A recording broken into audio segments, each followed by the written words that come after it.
이 시간에는 같이 합독한 말씀을 중심으로 해서 예수님을 앙망하라, 이런 제목으로 함께 은혜를 나누려고 합니다. 한번 받아서 하시겠습니다. 예수님을 앙망하라. 예수님을 앙망하라. 이사야서는 BC 745년부터 680년 사이에 기록된 책입니다. 선지자 이사야에 의해서 기록된 책이죠. 그런데 이 책이 기록될 때에 이스라엘 나라의 현상은 어떤 현상이었느냐면, 북쪽은 이스라엘, 남쪽은 유다, 이렇게 한 민족이 남과 북으로 나누어져 있는 상태였습니다. 우리나라도 남과 북으로 이렇게 한반도가 나누어져 있죠. 같은 민족인데 그렇습니다. 이스라엘도 마찬가지로 이러한 같은 민족인데 북쪽은 이스라엘, 남쪽은 유다로 나누어져 있었습니다. 그런데 722년, BC 722년에 이스라엘, 북쪽 이스라엘이 아수르 제국의 멸망을 당했습니다. 멸망당한다고 하는 것은 어떤 상태냐면, 집도 뺏기고 또 재물도 뺏기고 또 자칫 잘못하면 생명도 뺏기고 또 살아있는 젊은 사람들은 노예로 끌려가는 그러한 상황이 돼버린 것이죠. 이러한 상황 가운데에 남쪽의 유대 백성들은 말할 수 없는 두려움과 깊은 슬픔과 또 언제 제국들에 의해서 자기 나라가 멸망당할 수 있을지도 모른 그러한 불안한 가운데에 삶을 살았습니다. 좌절과 절망의 그러한 나날의 삶을 살았습니다. 이러한 때에 하나님은 이사야 선지자를 통해서 이사야서를 쓰게 하셨습니다. 27절을 보면 유대 백성, 이스라엘 백성들이 얼마나 하나님을 대하여 좌절하고 실망했는지를 기록하고 있는데, 우리 27절을 같이 한번 합독합니다. 야곱아 어찌하여 내가 말하며 이스라엘아 내가 이르기를 내 길은 여호와께 숨겨졌으며 내 송사는 내 하나님에게서 벗어난다 하느냐. 하나님은 우리의 길을 돌아보시지 않는다. 하나님은 우리의 간절한 부르짖음을 외면하신다. 우리는 어떻게 이 세상을 살아가야 한단 말인가 하는 좌절과 절망 가운데에 있었다고 하는 것입니다. 이러한 때에 하나님께서 이스라엘 백성들을 향한 소망의 메시지, 구원의 메시지를 주고 계시는 말씀이 오늘 본문의 말씀입니다. 우리 28절부터 31절까지 천천히 말씀의 의미를 생각하면서 합독하겠습니다. 너는 알지 못하였느냐? 듣지 못하였느냐? 영원하신 하나님 여호와 땅끝까지 창조하신 이는 피곤하지 않으시며 곤비하지 않으시며 명철이 한이 없으시며 피곤한 자에게는 능력을 주시며 무능한 자에게는 힘을 더하시나니 소년이라도 피곤하며 곤비하며 장정이라도 넘어지며 쓰러지되 오직 여호와를 앙망하는 자는 새 힘을 얻으리니 독수리가 날개치며 올라감 같을 것이요 다른 박질하여도 곤비하지 아니하겠고 걸어가도 피곤하지 아니하리로다. 아멘. 좌절과 절망 가운데 또 불안과 깊은 슬픔 가운데에 살아가고 있는 이 이스라엘 백성들을 향해서 소망의 메시지, 구원의 메시지를 지금 주고 있는 것입니다. 여호와를 앙망하라. 여호와를 간절히 소망하라. 여호와 하나님을 간절히 바라라. 그리하면 하나님께서 새 힘을 주실 것이다. 그래서 독수리가 바람을 이용해서 높은 공중에서 아주 유유자적하면서 나르는 것처럼 독수리의 날개침과 같은 그러한 삶을 살아가게 될 것이다. 달려가도 곤비치 않고 걸어가도 피곤치 않는 하나님으로부터 오는 새 힘을 얻으면서 살아가게 될 것이다 하면서 여호와를 앙망하라고 말씀하고 있습니다. 오늘날 우리는 코로나19로 한 3년 동안 마음고생을 하면서 여러 가지 환경적인 그 어려움, 그리고 또한 질병에 대한 불안 가운데 살았습니다. 또 지금도 마찬가지로 이 코로나19가 사라지지 않고 우리 곁에서 많은 불안을 우리에게 주고 있습니다. 장로님 기도하신 것처럼 하루가 다르게 물가가 폭등해서 우리의 삶의 불안이 우리에게 있습니다. 북한은 핵실험을 계속 한다고 하고, 그래서 핵위협, 전쟁의 위협 가운데 우리가 지금 살아가고 있습니다. 우리가 잘 느낄지는 몰라도 전 정권 주사파 공산주의 세력이 정권을 잡자 지금 우리가 지금 알고 있는 수많은 문제들이 터졌습니다. 아직도 주사파 정권은 노동계를 장악하고 있고, 언론계를 장악하고 있고, 교육계를 장악하고 있고, 어제는 서울에서 퀴어 축제를 했더라고요. 동성애자들이 축제를 하는 것입니다. 또 국회를 장악하고 있고, 이렇게 사회의 전반적인 그러한 곳곳에 수사파 공산주의 세력이 뿌리를 받고 진영을 갖추고 있는 상태에 있습니다. 왜 윤석열 씨가 대통령 지지율이 50 몇 프로에서 32%로 떨어졌냐면, 사실은 이 사회 전반에 주사파 공산주의 세력이 지금 장악해 있기 때문에 그렇습니다. 그래서 여론조사를 못 믿는 거예요. 그리고 TV에서 방송하는 뉴스들을 못 믿는 시대가 되었습니다. 북한 어민들이, 젊은 어민들이 2명이 3년 전에 귀순을 했습니다. 그런데 제가 믿기로는 이 두 사람은 그 배에 탄 사람 16명을 살해했다고 문재인 정권은 보고를 했지만,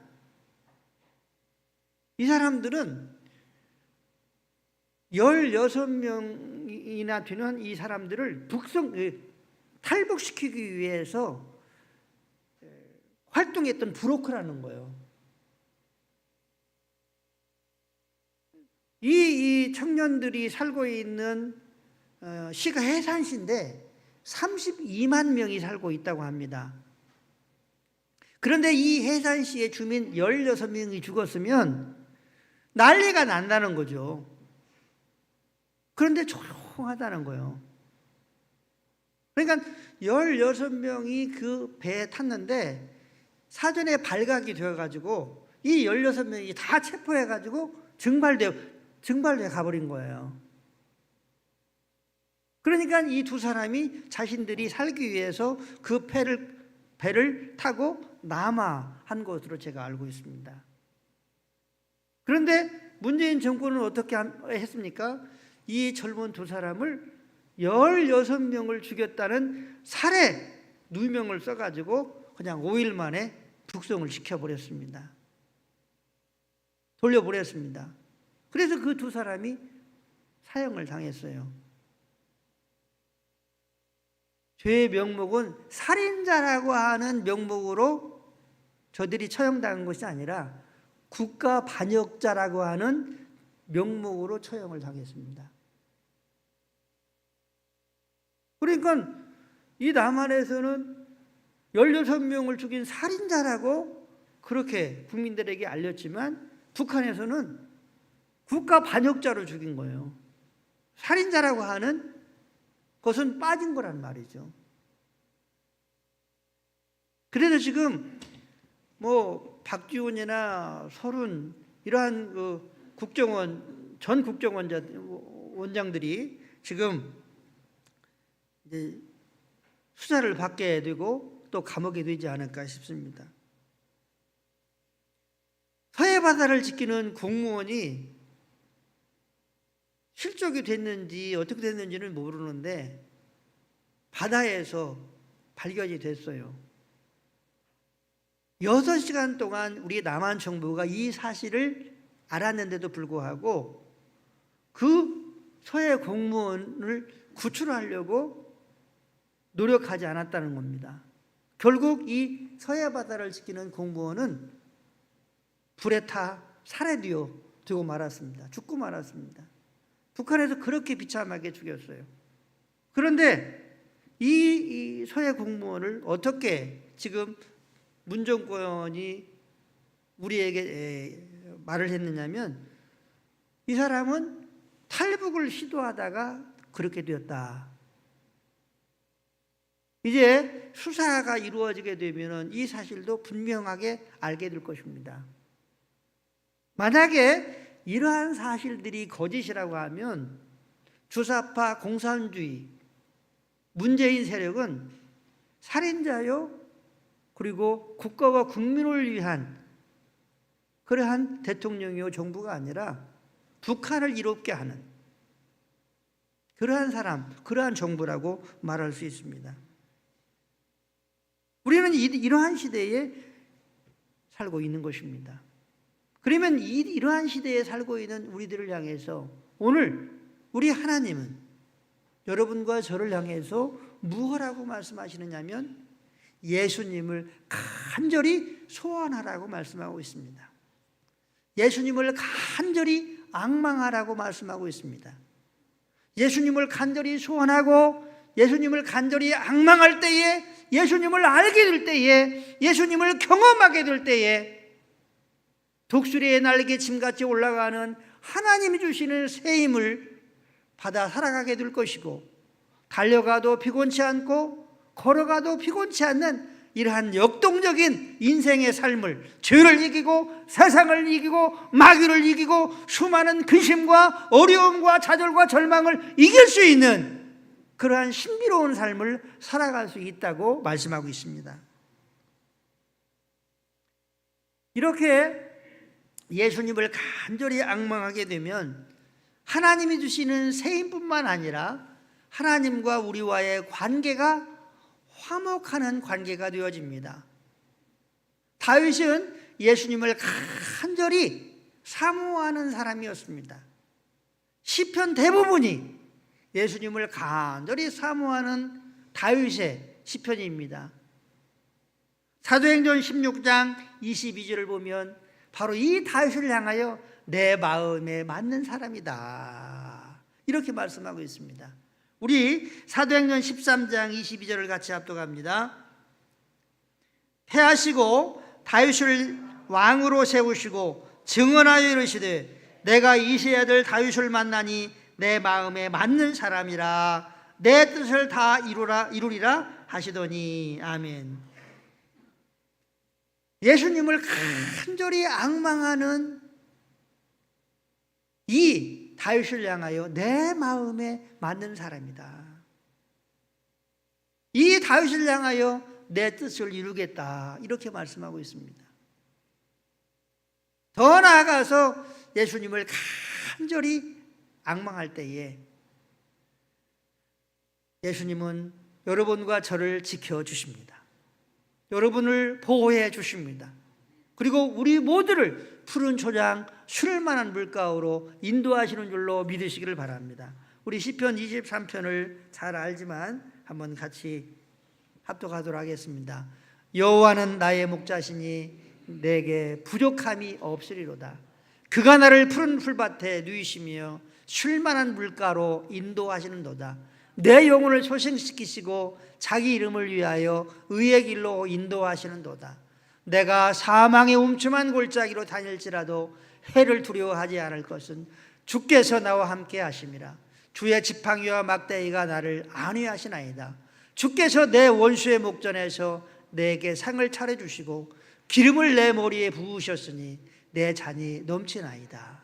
내 평생에 선하심과 인자하심이 반드시 나를 따르이니 내가 여호와의 집에 영원히 살리로다. 할렐루야. 성남에 선한 목자교회가 있습니다. 유기성 담임 목사님이신데 목사님의 아들입니다. 그러니까 어려서부터 신앙생활을 한 거죠. 그리고 이제 목회를 하다가 선한 목자교회에 부임을 하게 되었습니다. 그런데 선한 목자교회는 큰 예배당을 짓다가 수십억의 빚을 안고 있는 그런 교회였습니다. 그 교회의 담임 목사로 청기복을 받은 이 유기성 목사님이 목회하기도 쉬운 것이 아닌데 그 교회가 떠안고 있는 수십억의 이 빚 때문에 목회를 제대로 할 수가 없는 거예요. 그 빚에 너무나 눌려가지고 힘든 거예요. 그래서 이 유기성 목사님이 그냥 번아웃 돼가지고 어떻게 할 수 없어가지고 교회에다가 한 달 동안 휴가를 요청을 하고 그래서 제주도에 한 달 동안 가서 살게 되었다고 합니다. 그런데 이 제주도에서 이 유기성 목사님이 딱 한 것이 한 가지 있다고 합니다. 24시간 매일매일 예수님을 생각하고 바라보는 삶을 살기 시작을 했다고 합니다.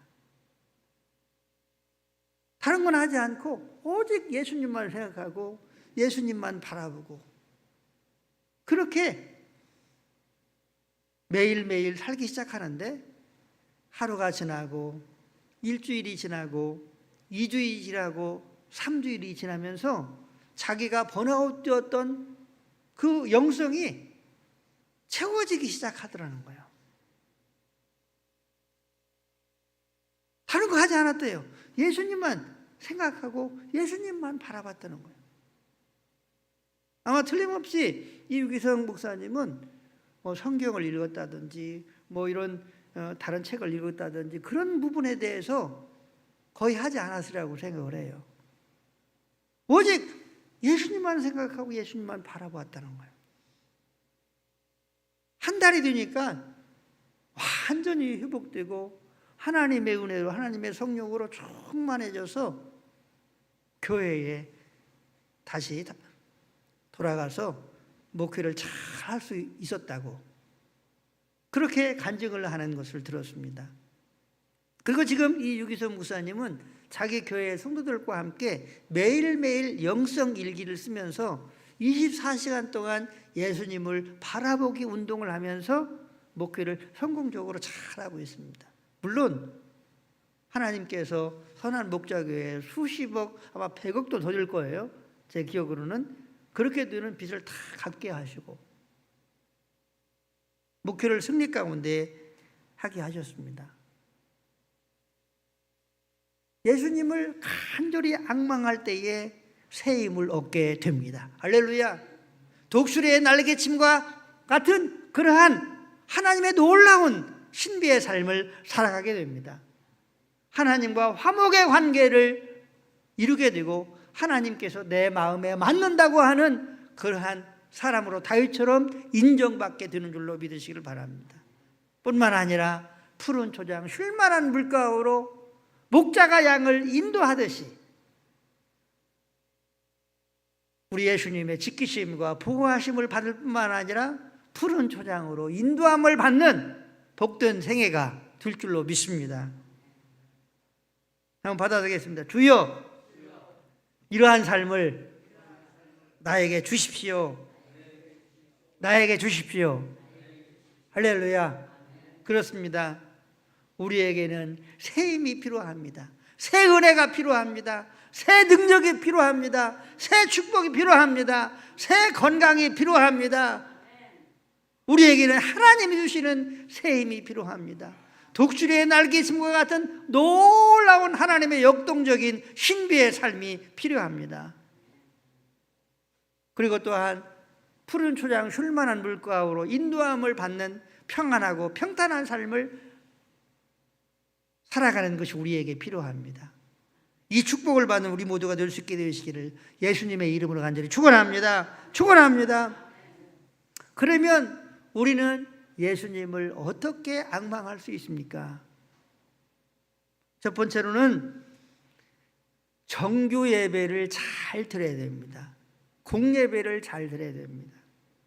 한번 받아드리겠습니다. 정규 예배를 잘 드려야 됩니다. 할렐루야.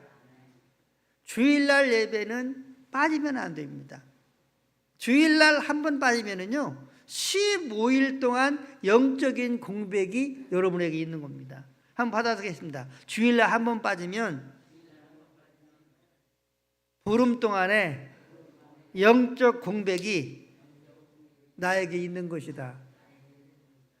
할렐루야. 그러니까 우리의 목자가 되시고 그래서 우리를 지키시고 우리를 도우시고 우리를 인도하시는 우리 예수님과 15일 동안 멀어진 그러한 영적인 멀어짐과 공백의 상태가 주일날 빠져서 예배를 못 드리게 되면 있게 된다고 하는 거죠.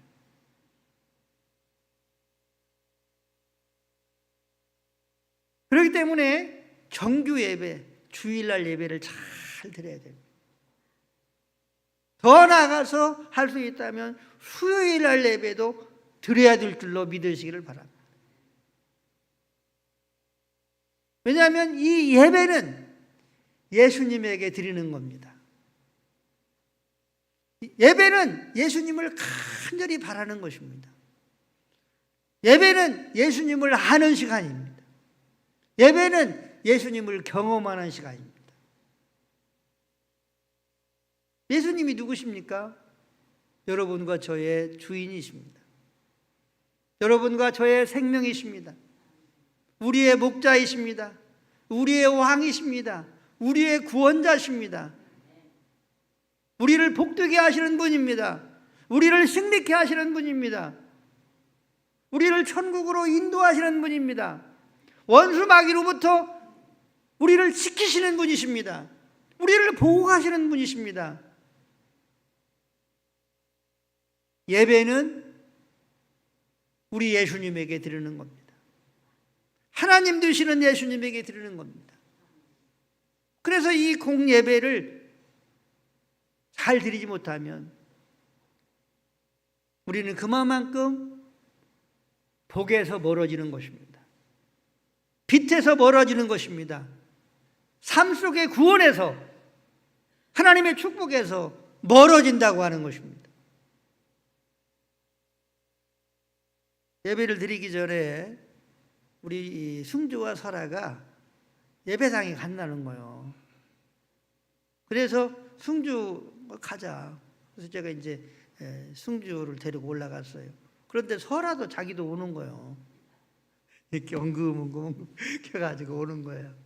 그래서 제가 이제 안 됐길래 제가 이제 손을 잡고 올라갔어요. 또 이제 에어컨을 켜고 또 이제 교회 예배 준비를 하고 내려가는데 승주는 쫙 내려가는 거예요. 근데 설아는 내려가지를 못하는 거예요. 어떻게 했겠어요? 제가 손을 잡고 이렇게 내려갔어요. 사랑하는 성도 여러분, 우리가 이 세상 살아가는데 예수님의 손길이 필요합니다. 할렐루야. 우리를 잡아주시는 예수님의 손길이 필요합니다. 그 손길은 바로 예배를 통해서 우리가 누릴 수 있는 은혜인 줄로 믿으시기를 바랍니다. 그러므로 우리는 이 예배를 통해서 예수님과 더욱 가까이 예수님과의 관계를 갖게 될 수 있습니다.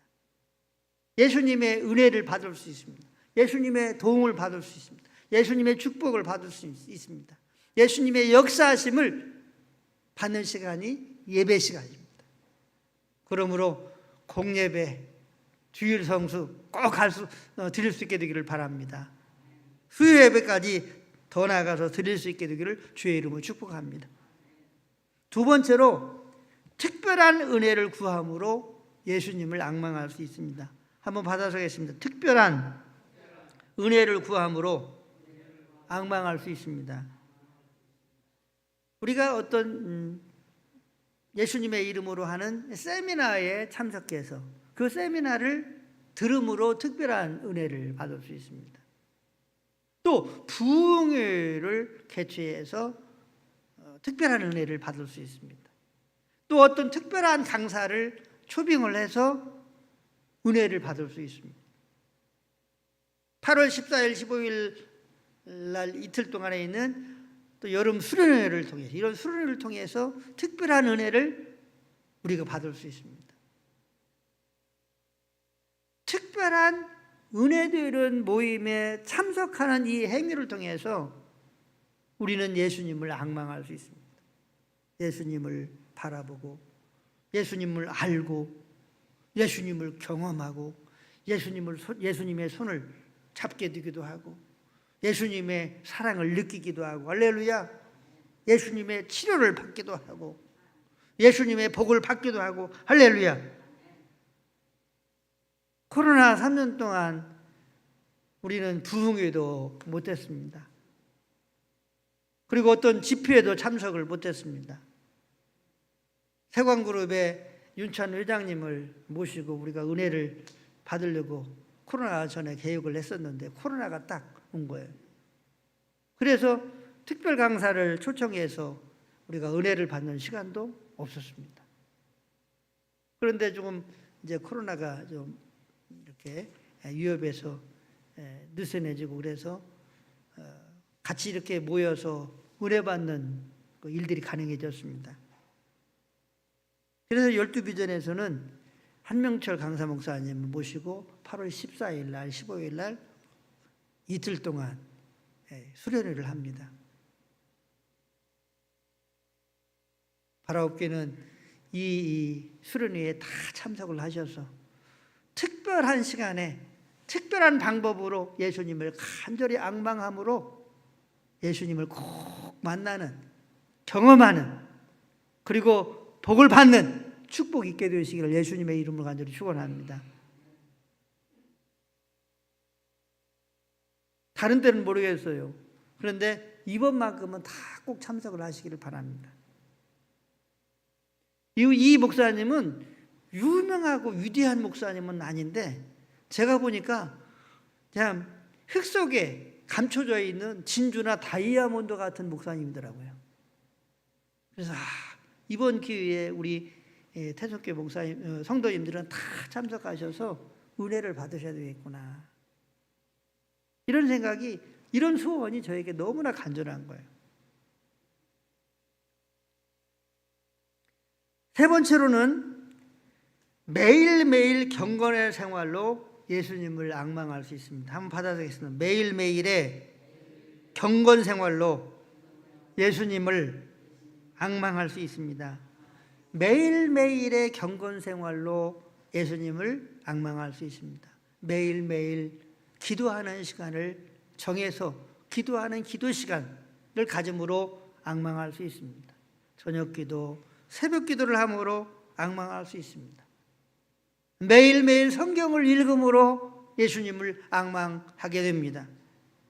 매일매일 또한 예수님의 말씀을 묻고 예수님께서 하시는 말씀을 내가 듣고 순종하고 복종하는 이러한 삶을 살아감으로 말미암아 예수님을 앙망하게 됩니다. 예수님을 앙망해야 합니다. 그래서 예수님의 손을 잡듯이 예수님을 느낄 수 있게 되기를 바랍니다. 예수님께서 우리를 사랑하듯이, 여러분을 사랑하듯이 이렇게 포옹하고 있는 예수님의 사랑을 매일매일 경험할 수 있게 되기를 바랍니다.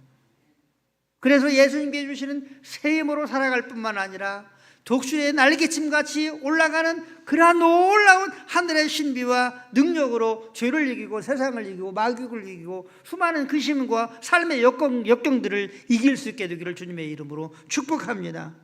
그리고 하나님과 화목하고 그래서 푸른 초장 쉴만한 물가로 인도함 받는 축복이 있게 되기를 주의 이름으로 간절히 축복합니다. 한번 생각해 보십시오. 내 마음의 좌절과 절망, 근심과 걱정, 수많은 삶의 우수사리들에 눌렸을 때에 나의 주가 되시는 예수님, 우리의 구원이 되시는 예수님과의 거리는, 관계는 어떠했는지를 생각해 보십시오.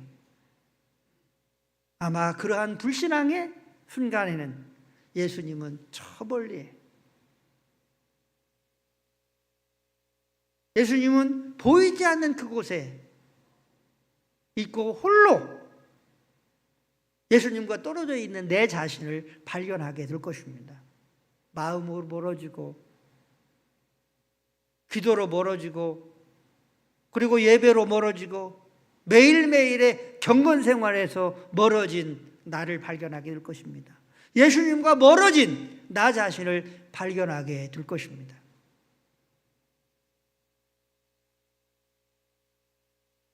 사랑하는 성도 여러분, 예배는 다른 것이 아닙니다.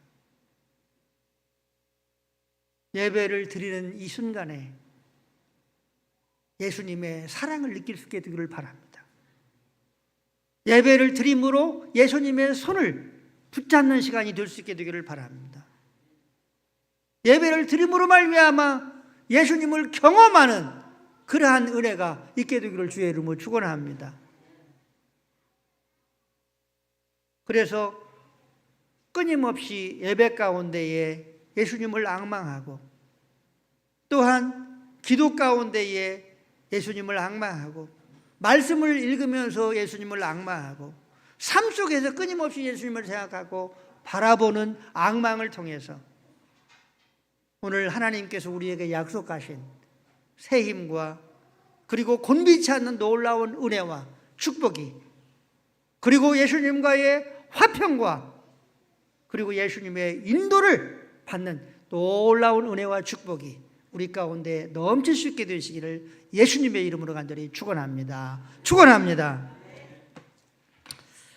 주의 3창 부르신 후에 오늘 주신 말씀을 생각하면서 주님, 우리 예수님을 언제나 어디서든지 앙망할 수 있게 해주셔서 예수님께서 우리를 안아주시는 그 사랑의 품에 내가 안겨있는 내 자신을 발견하고 예수님의 손을 붙잡고 또 앞에 계시고 옆에 계시는 예수님을 느끼고 경험하는 그러한 삶을 살아갈 수 있게 해달라고 이 시간 주의 3장 부르신 후에 통성으로 주신 말씀을 생각하면서 기도하시고 나라와 민족과 한국교회와 우리 교회와 가정과 개인적으로 간구하실 내용들을 위해서 함께 통성으로 기도하시겠습니다.